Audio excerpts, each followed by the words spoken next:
idea that the organization of words in a grammar is not simply linear, but also hierarchical.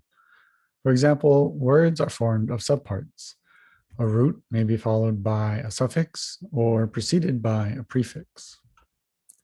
But together, those parts function as a single unit in the syntax.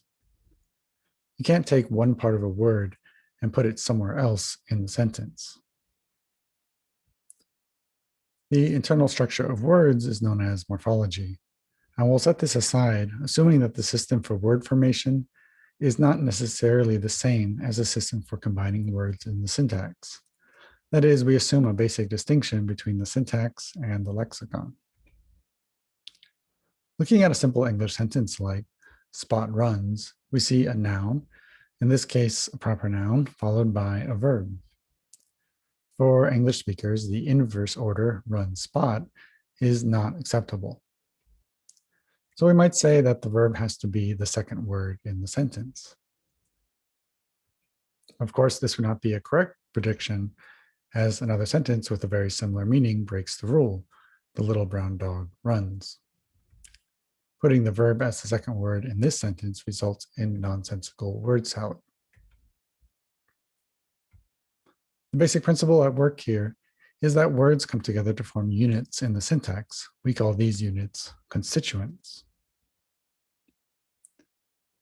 A constituent can be as small as a single word in the case of spot, or it can be several words, as in the little brown dog, with no absolute upper limit on its size.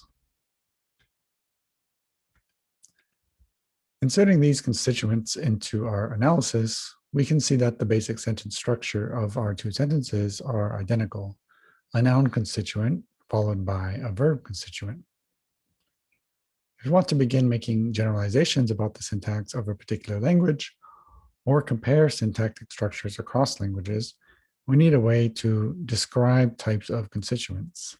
The primary way this is done is by parts of speech, also called lexical categories. You are probably familiar with the labels used for basic lexical categories: noun, verb, adverb, adjective, preposition. Looking at the second constituent in this sentence, we see that it only has a verb in it.